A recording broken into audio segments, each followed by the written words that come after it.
Hello, welcome back to Fireside Gaming. My name is Ben, and today we're continuing on with Suzerain 2.0. So last time out, we decided to go with the L1 high-speed railway project, as well as attended the fantastically terrible presidential inaugural ball. So let's just go and pick up with the aftermath of that. Let's check the newspapers. Two of them here from Swordsland today. MP shot, nation in shock. Swordsland has been shocked by grave news today as an elected member of parliament has been shot dead in a suspected political assassination. Police sirens were heard around the clock today as Holsworth Police Force increased security measures around the capital. The fact that such a violent act happened at the heart of the capital during the new president's inauguration celebrations has worried many citizens. The Red Youth is reported to have promised revenge. This seems like it has the potential to be a spark that could swirl Swordsland into the political violence of the 1920s. And Rain calls for cooperation. President Rain gave signals about a cooperation with Friends Director of the PFJP and Kasara Keevan of NFP ahead of the inauguration ball. Regarding the remarks of Richter about a possible cooperation to fix current problems of Source political institutions, we want the other parties to join him in this endeavor, said President Rain. Richter has long been vocal about his democratization plans, but maybe his demands for constitutional change might finally become a reality if President Rain leads a bill together with Richter's PFJP. Cool, yeah. Alright, we got some updates over here. Let's see, connections. Monsoon leak is an update. Okay, interesting. Let's see, that's the only thing there. Alright, maybe not. So we got an update on Bernard's Circus. So yeah, I just added that he got shot. Okay, what else is new in here? Not really sure. Interesting. Okay, well. Whatever, I guess. Okay, whatever. Alright, so let's set the whole sort here. Looks like we got a report here as well. Security increased.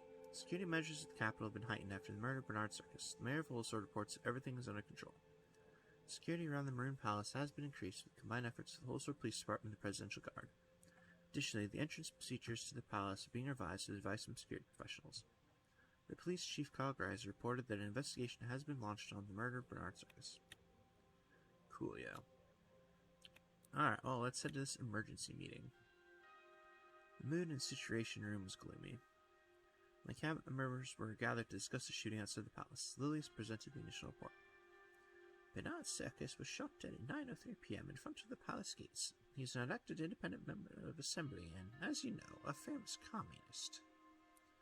She spat the last word out with some distaste.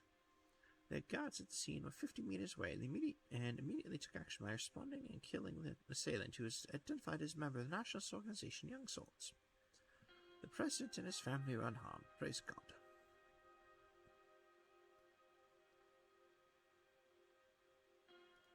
An MP shot near the palace. That is absolutely unacceptable.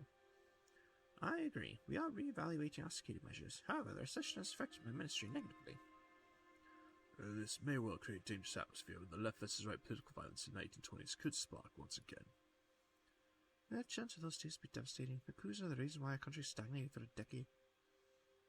Nia Morgana, the Minister of Justice, sighed.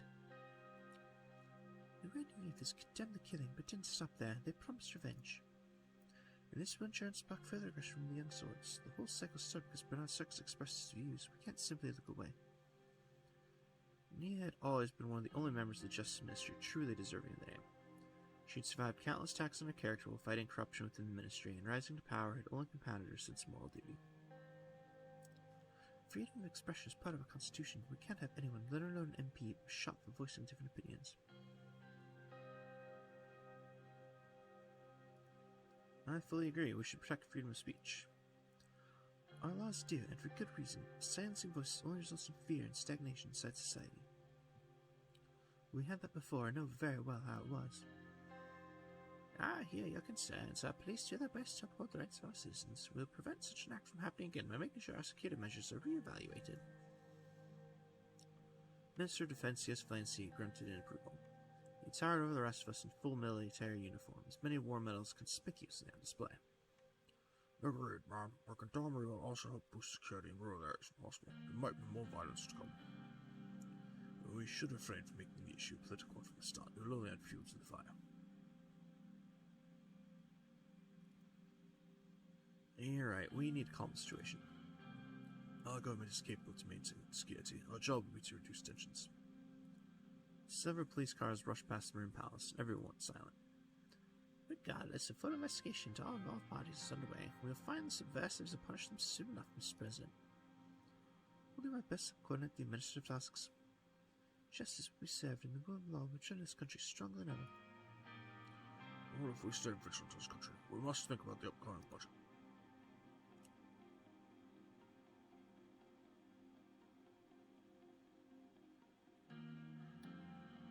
Let's see. Let's go with that one. That sounds like the safer option. It's too soon to jump to conclusions. Reckless acts will have dire consequences. Agreed. We need to be patient till we have the full picture.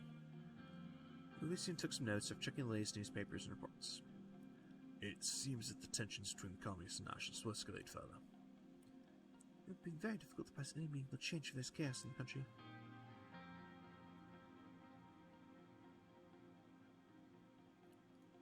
And you can't fix recession if there's instability. You're right, we need to trust the ministers to stabilize the situation if it comes to it. This will be it for today then. We'll convene again soon. Thank you all and keep us updated. The meeting concluded, the ministers left the room with concerned looks. It was hard to anticipate what would happen next. Nice, alright. So we got one newspaper here before we continue on to the next turn, so let's check it out. Lockhaven Times, murder at the palace. Breaking news, Brad Circus, prominent independent MP known for his communist romanticism, has been murdered. Leaving the Maroon Palace grounds after the inauguration ball of Anton Ring. Reports indicate a politically motivated assault by the far-right nationalists of the Young Swords. Shocking photographs have been leaked to the press showing blood-dripped stairs in the Maroon Palace. We heavily condemn this sort of political violence. This is the very cycle the president must break with reforms. Cool. Alright, so let's continue on to the next turn here. A few days later.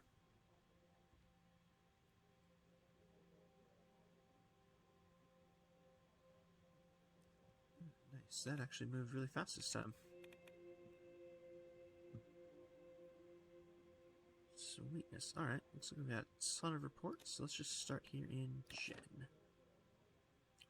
Yeah, she's got 11 of them. Alright, so first up from Jen. Weapons seized in Cultural Center.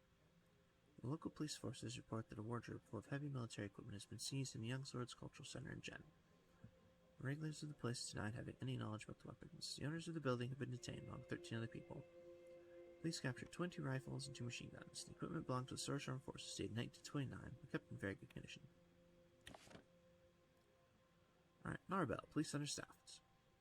Narbel is reported that it is currently too understaffed to deal with ongoing political violence. Due to the small size of the police force in the city, they've been working non-stop, and a number of officers were sent to the hospital as a result of severe fatigue. Minister of the Interior, Lilius Graf, has been working with Head of Police Carl Grice to address this issue. Alright, from Rebel, illegal firearms found in Communist Party office. The Bergen Security Forces raided the local Communist Party office after alleged attacks organized by one of their members and found illegal firearms in the office. The building has been closed and 22 members of the Communist Party of Solden have been detained. Alright, over in Suzerain, Young Swords Youth Wing leader dead after terror attack. The local Young Swords Youth Wing leader in Suzerain, Iak Toirin, has claimed responsibility for the organized attack in the British market that resulted in the death of 7. His base of operations has been raided and he was found dead inside, 2 bullet wounds to the back of the head. The scene was organized to make it look like a suicide. We were not able to get information about the location of other ringleaders connected to the terrorist attack. Well, except he's probably not going to be able to shoot himself twice in the back of the head. But, you know, that's okay. Alright, over in Volgan, Communist Party leader suspected of bomb attack. At 11:48 a.m., an unattended bag in front of the NFP office in Volgan was destroyed by the police on suspicions of a bomb threat, which were then verified. Upon further investigation, Communist Party leader Volgan, Milt Tainer, has been arrested in connection to the incident. Coolio. Alright, let's see, from the Republic of Agnolia, Horton critiques trade. The leader of Agnolia has diplomatically critiqued the imbalance of trade between our countries. Concerns are raised over how much more Sordelin profits from net trade in comparison to Agnolia. Prime Minister Martin Van Horten requests a fair reevaluation of existing treaties and future negotiations. Alright, Republic of Valen. Smolik warns traders. The latest diplomatic message from the leader of Valen warned us regarding a pathway from the mountains of birches that allowed traders of the state escaping to Swordland. President Viktor Smolak has demanded that the border security be increased. He also sent his best wishes about handling the protests in Swordland. Alright, back into Swordland and Suzerain. Soul Dam at maximum capacity. The Soul Dam has reached its maximum capacity. The dam, a crucial element of the city's infrastructure, has been handling an enormous amount of water inflow recently. With the reservoir at full capacity, the dam's operational efficiency is under scrutiny. Maintenance checks are being conducted to ensure the dam's safety. Cool, that feels like a new one as well. And still at Suzerain, illegal Ka-74 seized. The cache found with Rumberg-made weapons, including 47 brand new Ka-74s, 2,854 bullets, stole handguns, 27 grenades, and bomb-making equipment were found in the basement of an abandoned house in Suzerain. No suspects have been contained yet. The investigation is ongoing to determine the origins of the equipment. And Estord, police overburdened in Estord. We've been receiving reports of a lack of equipment and staff from the police forces in Estord. The escalating violence in the city, the officers have been working 12-hour shifts to suppress the protests to no avail. The police commissioner of Estord has requested reinforcements and extra supplies of tear gas from nearby cities. And over at Holsword, reports of BFF activity in the capital. Chief of Police Carl Greiser reports that 2 Bludish women with affiliations to the Bludish Freedom Front have been caught in Holsword before they could execute a terror attack at a crowded rally. Both women are listed as wanted criminals, enemies of the state.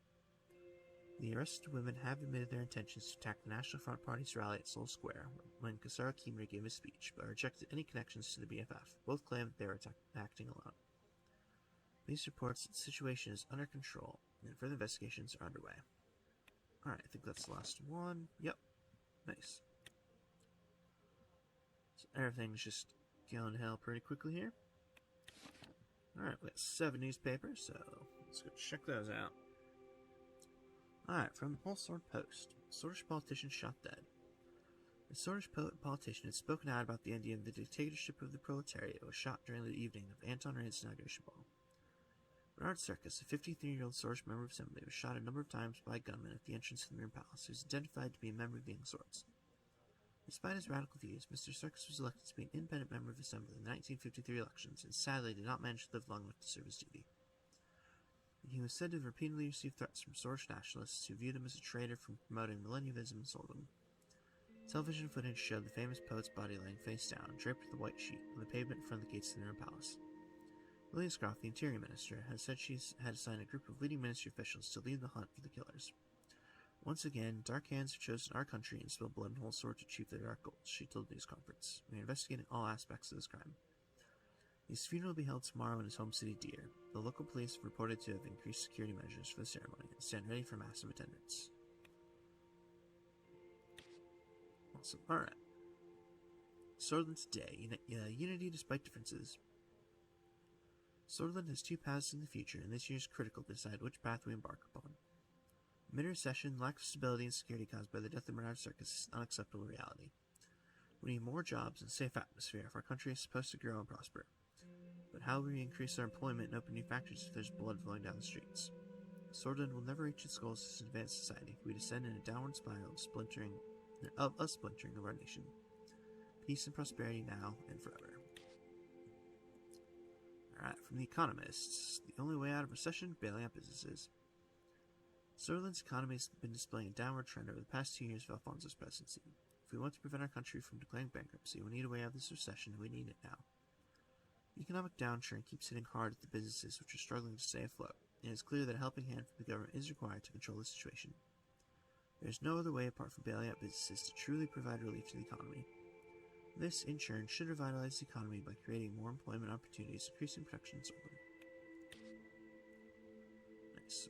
Alright, from Lockhaven Times. Murder was a method of the past. Tensions between left and right extremists have increased in the country after the assassination of MP Bernard Circus. Protests from millennialist groups quickly turned into riots around the country. We're calling for peaceful protests and dialogue instead of violence. After the attack that prompted the riots, a member of Young Swords assassinating a member of the Assembly clearly shows that they are willing to use extreme action, said Franz Richter in a speech in the Grand National Assembly. We live within these borders together, and therefore we all bear responsibility and duty to live together with our differences. Richter's unifying message is something we should all listen to in these times of danger and loss. The murder was a method of the past that has tainted us, reminded us of who we were before and who we don't want to become in the future, said Richter. Instead, that we as the citizens of this nation all bear responsibility beyond ideologies, partisanship, or any other identity. I would say that was pretty well said. Alright, from the Radical. Farewell, Bernard Circus. It's a sad moment for Sorlin. We've lost a renowned poet who not only wrote about the struggles of the working class, but also acted on them. However, his decision to enter Swedish politics was met with a sick attack that ended his life. This was indeed intended as a message to all opposing voices in Swordland. We, the team here at the Radical, condemn this evil act of terror of the young swords, who we believe must be held accountable as a whole group. It is finally the time for the government to realize this organization is a terrorist threat and serve the justice that is due. Bernard Circus is always going to be in our hearts as a great Swedish poet, as a revolutionary, as leader of Swedish avant-garde, as a futurist, as a romantic, as a millennialist. Beyond all, as a symbol of freedom of speech.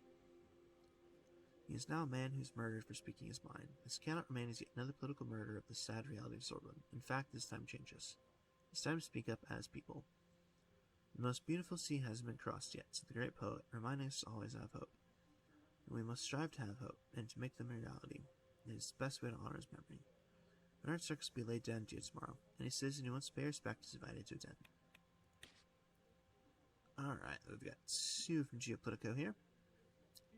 The Volksland labor unions strive further to centralize economic growth and empower workers. Helm Volksland. Building upon the foundations of Volkslandian socialism inspired by Emmerich Hagel's revolutionary ideas, labor unions are spearheading the next phase of decentralized economic growth and worker empowerment in Volksland. This unique form of socialism, emphasizing a federal economic organization of society, continues to reshape the nation's political and economic landscape. The Volkslandian Workers' Cooperative is a successful example of Volkslandian socialism in practice, and has demonstrated the potential of democratic, decentralized management structures. This model has led to a remarkable 70% increase in productivity and an impressive 33% rise in worker satisfaction. Encouraged by these results, calls for the expansion of decentralized structures across various sectors of the economy have gained momentum.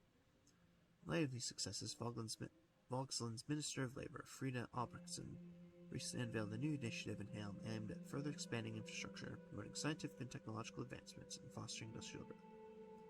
Guided by the principles of decentralization and democratic control, this plan seeks to build on the Volksland Workers' Cooperative model and apply it on a larger scale.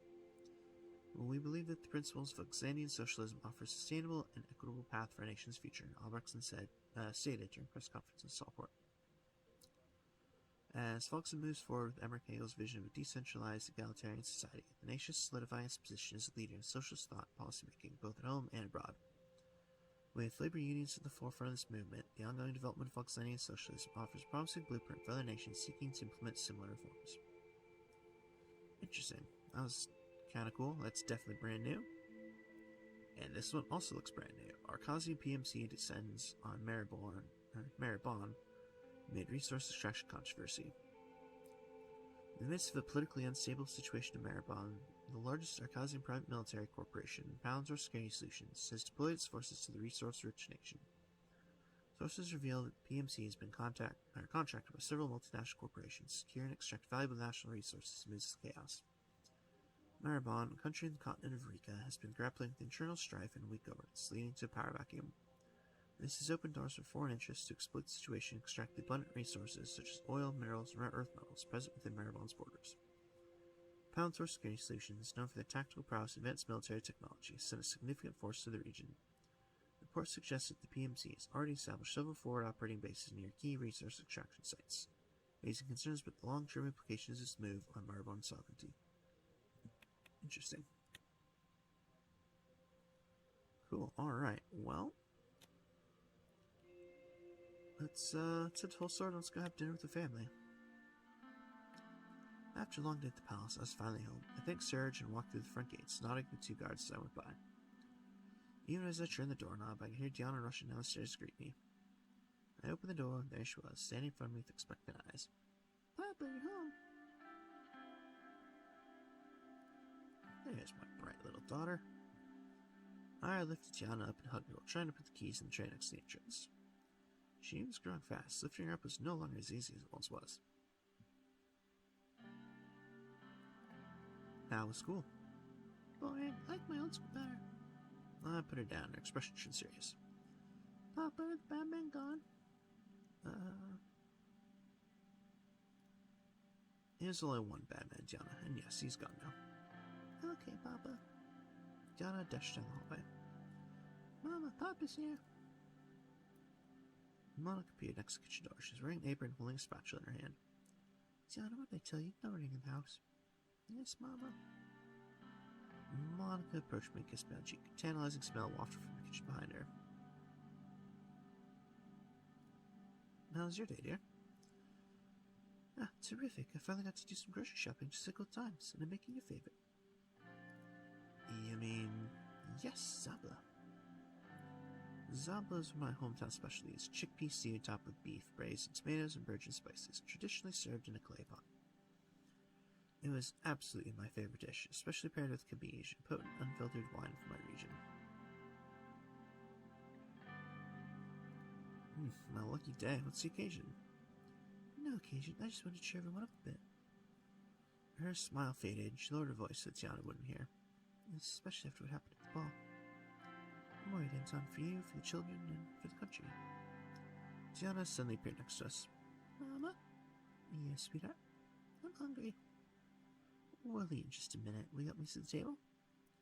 Anton, can you tell Frank to come down for dinner? He's been sulking his room all day. Monica started taking out the plate, so I headed upstairs to fetch my son. Loud rock and roll music echoed from the hallway, or down the hallway from his room, caught a faint hint of cigarette smoke. I knocked on the door. There's no response. I knocked on the door again. There's still no response. I banged on the door. The stereo in Frank's room clicked off. Alright, alright. He unlocked and opened the door. Now, what do you want? Yeah, dinner's ready. Oh, great, I'm starving. Frank headed downstairs to the dining room and I followed after. The table was prepared and Monica was ladling food onto the plates. Come on, have a seat. It won't be as tasty if it's cold. As we started eating, the room went quiet. Monica's cooking was delicious as ever, but I had the feeling that wasn't the reason nobody spoke. Monica was the first to break the silence. Say, did you know that they're a purpose grocery store? I don't know if you remember the owner. He's been there every day for the past 30 years. Can you imagine doing the same job for so long? What if you were president for 20 years, for example?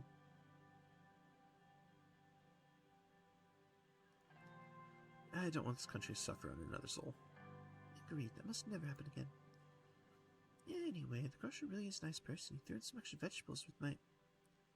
Frank suddenly slammed his hands on the table, rattling the plates. Monica, Diana, and I stared at him. So that's gonna be? We're just gonna sit here like nothing happened? Dad, you could have been killed. Mom could have been killed. Any one of us could have died. Diana's lower lip started trembling. Monica put her hand on Frank's shoulder.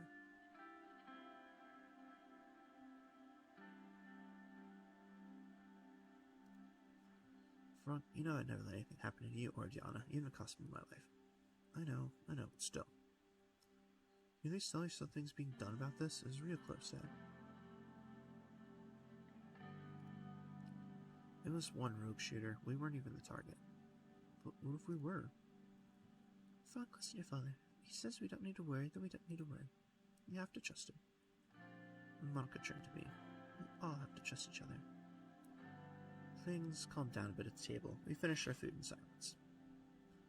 Frank got up first and retreated back to his room. Monica lifted Tiana up, plopped her in front of the living room TV before returning to the table. She sat down across from me. Anton, you're still young.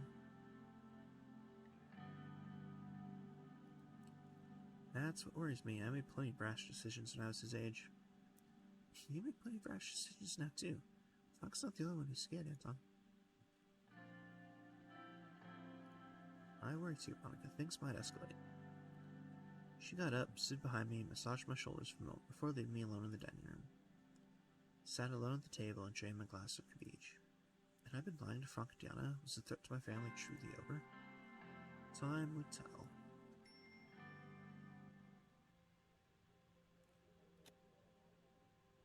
Nice. Alright.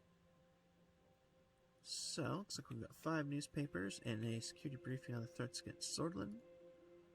But unfortunately, that's about all the time I have for today. So I'm going to have to call it here. So, as always, thank you very much for watching. I hope to see y'all next time.